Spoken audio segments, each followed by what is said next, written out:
parang slide. Kailan ka na-slide? Mga ano na, mga 6 months na. Parang slide lang. Parang slide lang pero 6 months na. Hmm. Alam mo kung mild lang yan, maximum 2 weeks. Wala na, okay na yan. Pero, Ano siya, pagka-slide kasi kinabukasan, magang-magana. tinesting ko ulit. Umano ulit yun, namagana. Oh, yun ang tama. Eh kasi sabi mo kasi parang slide lang. Kasi pag sinabing yung word na parang slide lang, parang slide lang. Kumbaga, ano lang. Eh naulitan ka pala eh. So, nung kinabukasan, hindi naman siya magana una eh. Tapos, Kaya ang ginawa mo, sinubok mo para mamaga. Ayun, namaga. Yun ang maga. Higa ka dyan. Sinubukan mo para mamaga. Hindi na. Kubaling mo yung shoes mo kayo doon. Ngayon, 6 months na. Hirap ka pa eh. Okay, higa ka dyan. Tingnan natin. Kumunit lang ulit. Bali, napahinga ko na siya kasi naglaro ng basketball ngayon. Oh, hindi ka pa pala nakaka-recover eh. Ginawa mo. Bossing, nasa iyo na rin yung kasagutan eh. Sinabi niya, siyempre, pinahinga niya, hindi pa nakaka-recover. Laro daw siya ng laro ng basketball. So, ibig sabihin, hindi ka pala totally napuruhan, idol eh. Kasi, nakakalaro ka ng basketball eh. Kasi kung napuruhan ka, hindi ka makakalaro ng basketball. So, matagal ko rin pinahinga. Kulang yung kwento eh. Nakakalaro ka pala ng basketball ngayon. Meron bang Pinay na nakakalaro ng basketball? Siyempre, hindi. Sabi niya, laro siya ng laro. Ibig sabihin, paulit-ulit. Ito lang, nung mga isang linggo pa lang. Kasi malamay nga mga 5 months mahigit eh. Tapos nitong isang linggo na ito, sunod-sunod. Kumbaga, tinuloy mo lang kasi yung 5 months na yun, talaga naman kasi minararamdaman ka parang paunti-unti. Ngayon, sinubukan mong ilaro ng ilaro. Ito, oo. Kala mo naman, kaya mo na. Kaya pala nabuo yung isang buong 6 months. Kasi, inconsistent yung ano niya eh. Nung mga sa akin, sinusunod ko lang yung ano nyo eh. Kung ididikit ko lang din base sa assessment.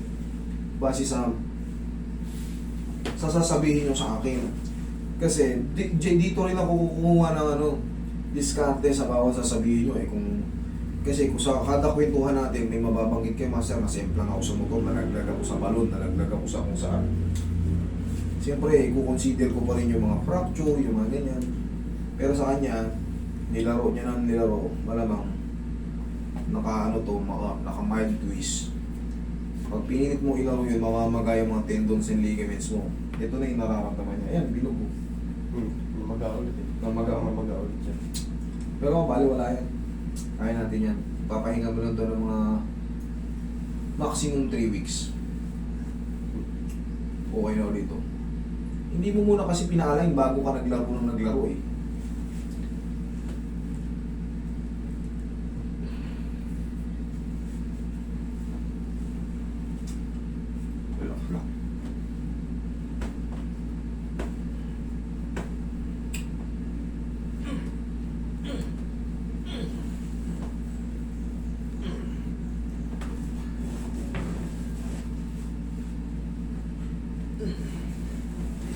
Mahiwagang pao.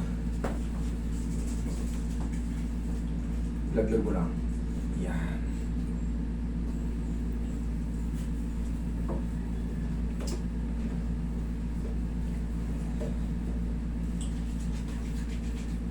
Ang bandage, Carl.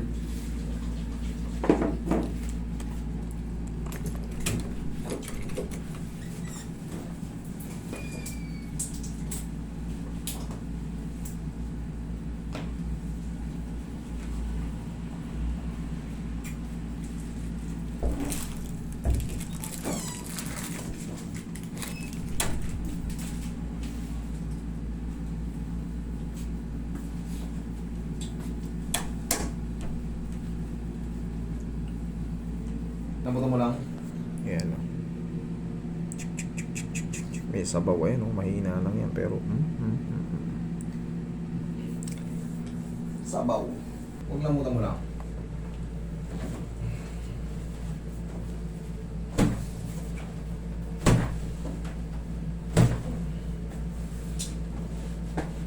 Usog ako nilito. Yan.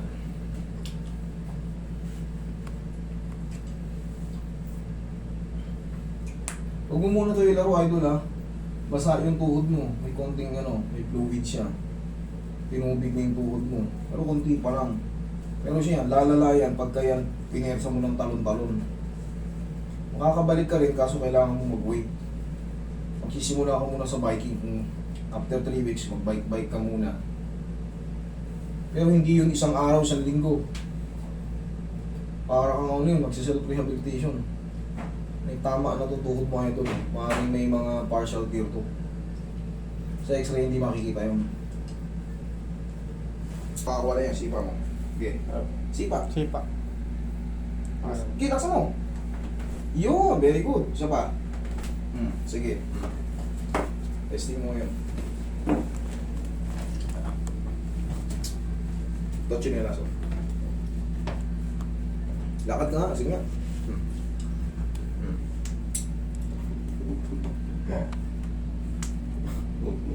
Walang problema sa clicking, basta walang pain. O, lakad ka nga, ipaikot, idol. Observa mo, ano nga yung beer guy pa. Ayos na. Okay na po. Thank you. Okay?